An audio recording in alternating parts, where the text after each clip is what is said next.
నా ప్రియమైన బిడ్డలారా, ఈ రోజు ఆదివారం నేను నియమించిన పరిశుద్ధ దినము. ఈ దినమును నేను మీకొరకు ఆశీర్వాదముగా ఏర్పాటు చేశాను. 6 రోజులు మీరు శ్రమించారు. ఈ రోజు నా సన్నిధిలో విశ్రాంతి పొందుటకు సమయము. మీ పనులను చక్కగా సర్దుకొనండి. మీ హృదయాలను శుద్ధి చేసుకోండి. మీ కుటుంబ సభ్యులతో కలిసి నా సన్నిధికి రండి. కలిసి ప్రార్థించండి. కలిసి స్తుతించండి. కలిసి నా నామాన్ని గొప్పపరచండి. నేను మీ కోసం ఎదురు చూస్తున్నాను. మీ ప్రార్థనలను వినడానికి సిద్ధంగా ఉన్నాను.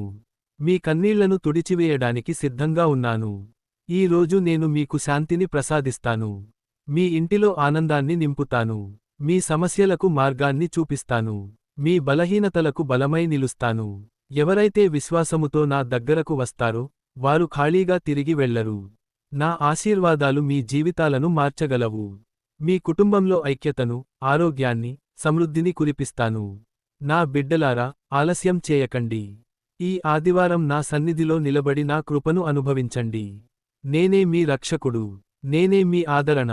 నేనే మీకు నిత్యమైన ఆశీర్వాదము.